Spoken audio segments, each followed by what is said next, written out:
இதே ஆலவாயில சொக்கநாத சுவாமிக்கு தினந்தோறும் சந்தனம் அரைத்து வழங்கினார். சாதாரண தொண்டு கிடையாது. நம்ம சொல்றோம் சந்தனம் வைக்கிறது பெரிய விஷயமா?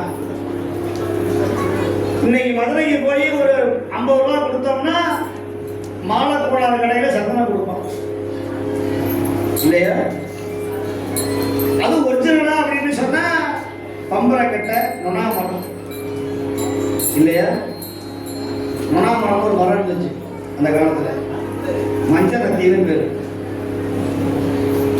அதை எடுத்து அதுக்கு ஜப்பாதெல்லாம் கலந்து சந்தனம் மாதிரி இருப்பான், பூசுனா மஞ்சள் மஞ்சள் இருக்கும். ஆனா ஆலவாய் சொக்கநாதருக்காக மூர்த்தி நாயனார் இன்னைக்கு நீங்க மீனாட்சி அம்மன் கோயில் போற வழியில ஒரு பெரிய வட்டம் திகழ் பாறைன்னு சொல்லுகிறார் சேக்கிழார் பெருமான். வட்டம் திகழ் பாறை. அந்த வட்டம் திகழ் பாறையில தினந்தோறும் சந்தன கட்டையை வச்சு அப்படி அரப்போம். வேத மொழிய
என்னன்னு சொல்லுவான் அது பேரு?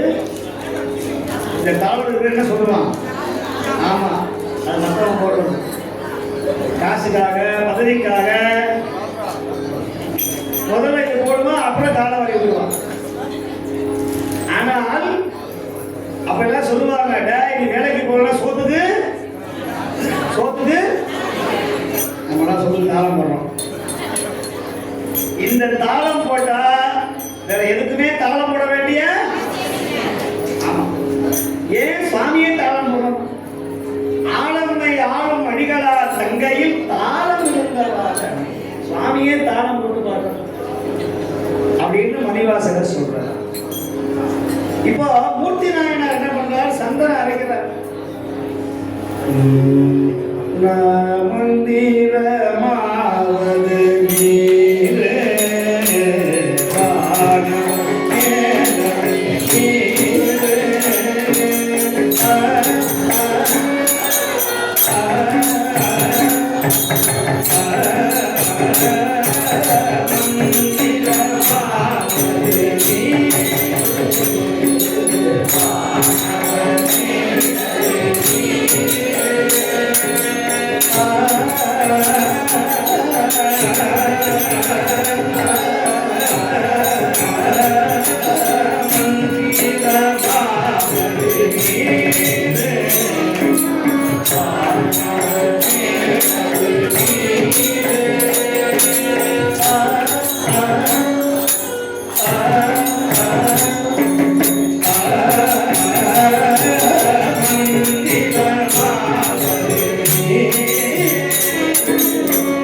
ஓம் நம சிவாய ஓம் நம சிவாய ஓம் நம சிவாய சிவாய ஓம் நம சிவாய ஓம் நம சிவாய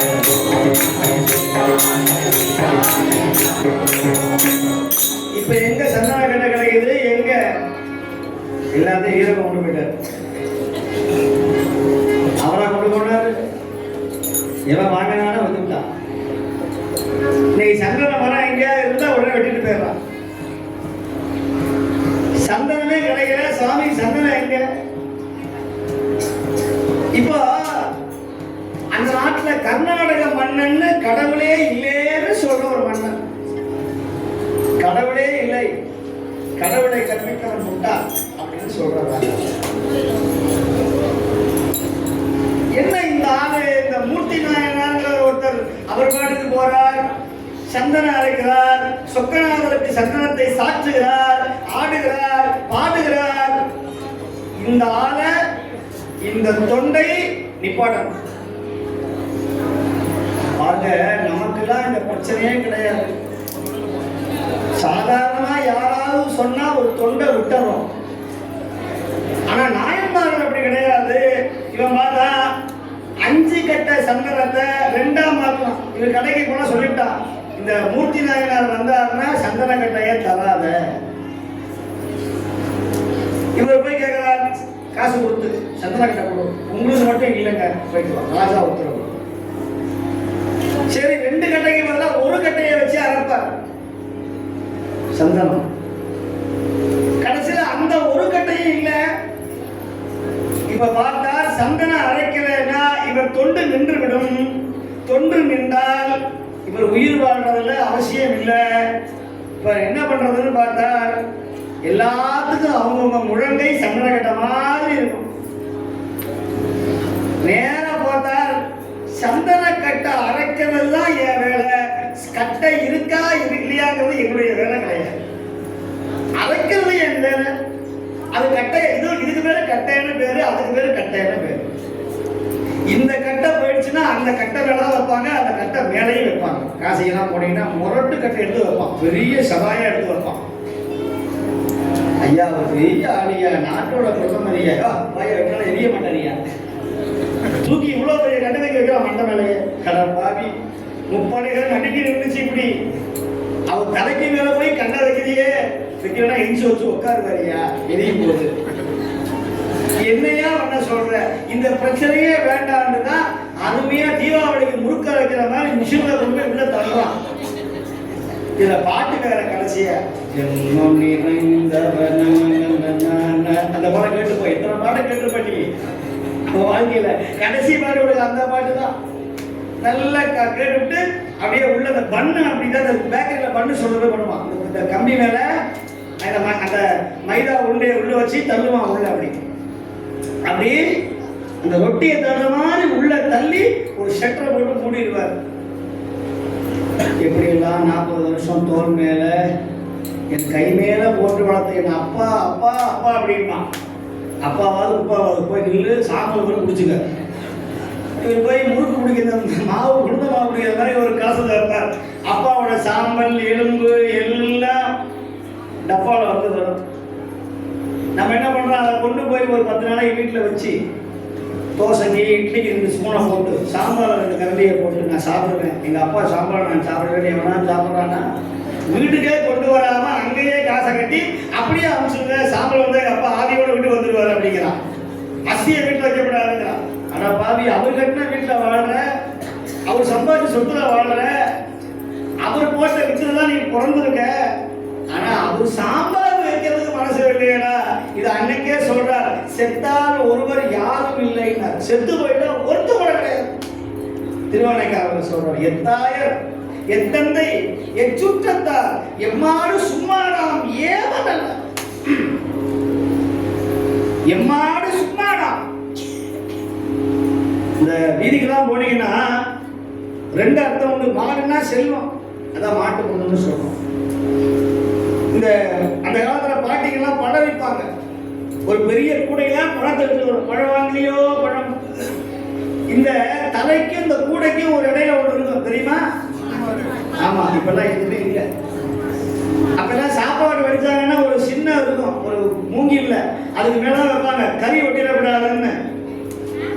இப்பெல்லாம் எந்த வீட்டில் சும்மாடு இருக்கு, முறை இருக்கு, படி இருக்கு, அல்வாமணம் இருக்கு, எல்லாம் கத்தி தான்.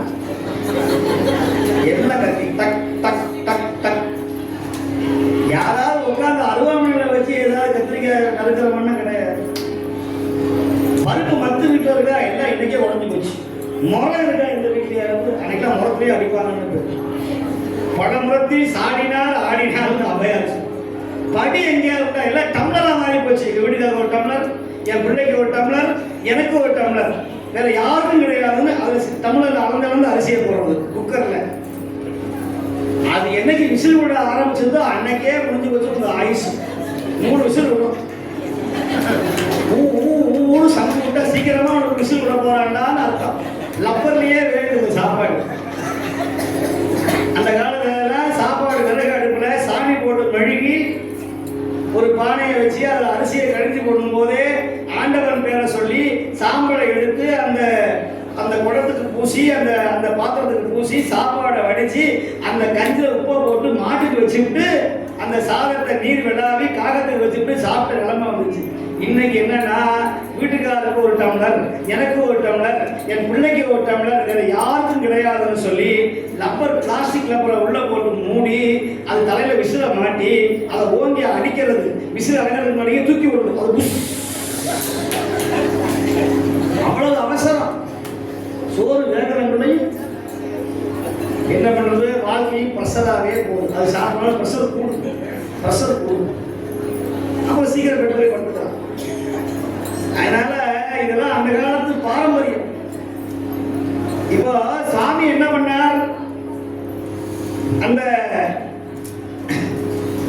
நம்முடைய மூர்த்தி நாயனார் சுவாமிக்கு சந்தன கட்டை அரைக்கணும். என்ன பண்றது, தன் கையே கட்டையாக நினைத்தார்.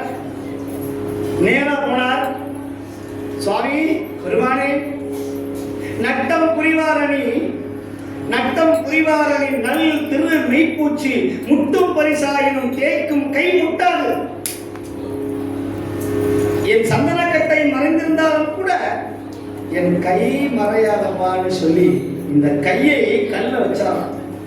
ஆளவாயா, ஆரூரா, சொக்கநாதா என்று தேய்த்தார். எத முழங்கையை தேய்த்தார் மூர்த்தி நாயனார். வரக் வரக் வரக் அப்படி தேய்க்கிறார். என்ன ஆகும், 7 லேயர், 7 லேயர்ஸ் இன் ஸ்கின். அப்படியே முதல்ல இருக்கிற ஸ்கின் அப்படியே செவந்து போய் உறிஞ்சது. 2வது தோல் உரிந்தது, 3வது தோல் உரிந்து ரத்தம் உள்ளிருந்து பீரிட்டு எழுந்து சிவபெருமானவர்ல. அவ்வளவு கருணை அவனுக்கு, அவ்வளவு இறக்க குணம். நமக்கெல்லாம் அப்படி இருந்திருந்தா நிலைமை என்ன வருது. அடுத்தது பார்த்தாரு, உள்ள இருக்கிற சதை கிழிஞ்சு வந்ததுதான். சதை அப்படியே சில்லு சில்லா வந்தது, சதை விடல. அடுத்தது உள்ள என்னது, எலும்பு. எலும்பு தேய்ச்சி போச்சான். உள்ள இருக்கிற எலும்பு தெரியுது. இந்த உள்ள இருக்கிற எலும்பு தேய்ந்து அந்த உள்ள இருக்கிற கரு மஞ்சை இருக்குது, அது வெளியே வர வரைக்கும் சாமி வரல.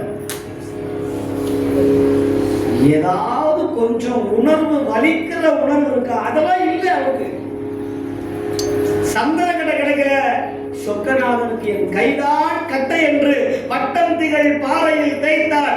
எலும்பு நரம்பு கரைந்து தேய சுவாமி வரலாம். கடைசியில் சின்ன அந்த மாதிரி இருக்கிற கை மட்டும் அப்படியே இருக்குது. அந்த நேரத்தில் இந்த இடத்த பிடிக்கிறான். அப்படி மூர்த்தி, என்னையா இந்த காரியம் பண்றேன். நம்மளா இருந்தா நான் கேட்கறதுக்கு முன்னாடியே ஏண்டா வரலன்னு கேட்போம். சுவாமி இதுதாங்க நாயன்மார் தொண்டு. நீங்க கோயில பாக்குறீங்க, ஏதோ வரிசையா நிக்கிறாங்க, கையில மாலை போட்டிருக்கோம், தேங்காய் பழம் உடைச்சிருக்கு. இவங்கெல்லாம் யார், யாராவது தெரியுமா? இவங்கெல்லாம் யார்? சாதாரணமா பேரை படிக்கிறான். மூர்த்தியார், புகைச்சோழ மாமன்னர், அப்பூதியடிகளார், கோச்சங்க சோழ நாயனார், கரைக்காலம்மையார்னு. ஆனா ஒவ்வொரு பேருக்குள்ளேயும் ஒரு சைவ தொண்டு இருக்கிறது. யாராவது உணர்வாங்க? ஆனந்த விகடன், அந்த படம், இந்த விமர்சனம், அந்த விமர்சனம், யூடியூப்ல ரீல்ஸ், அதெல்லாம் பாருங்க.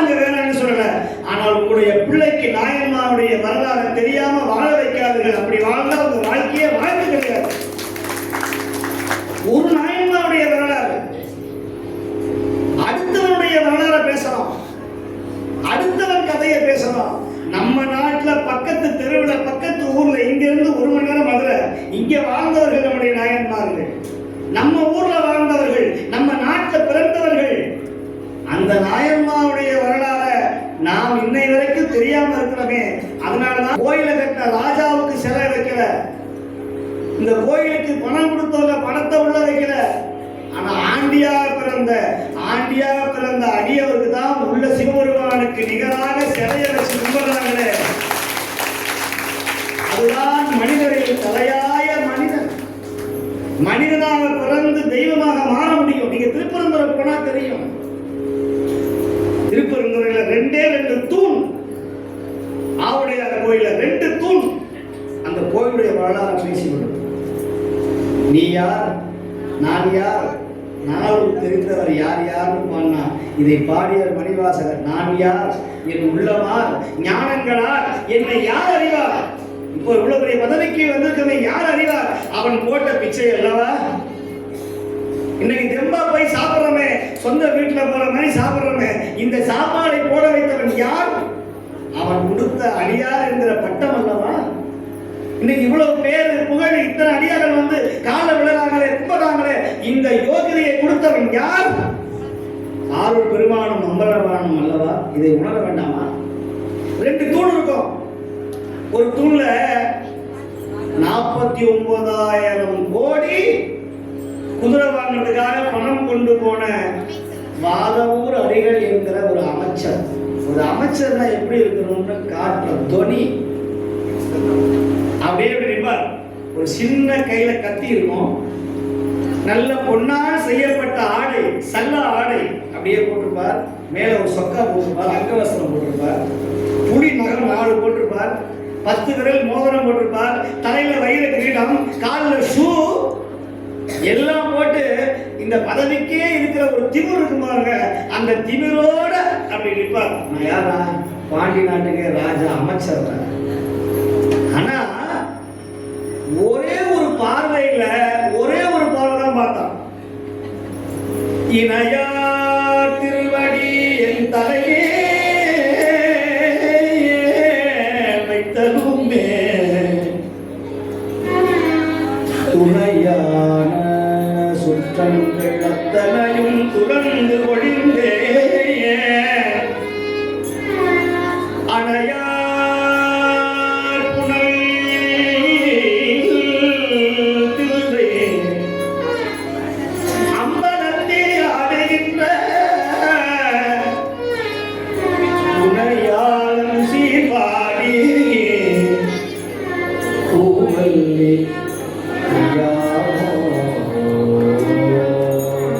ஒரே ஒரு பார்வை ஒன்று போதுமே. அவன் ஒரு பார்வையை பார்த்தால் வந்து உட்கார்ந்தார் கூட்டமா. பார்த்த மாத்திரத்துல அண்ணலும் நோக்கினார், அடிகளும் நோக்கினார். அது பின்னாடி சொல்லுவார். கண்களில்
மீன்களை வீசிய காலம். அப்படி மீன் பிடிக்கிற மாதிரி உங்களை எல்லாரும் எந்த ஏரியா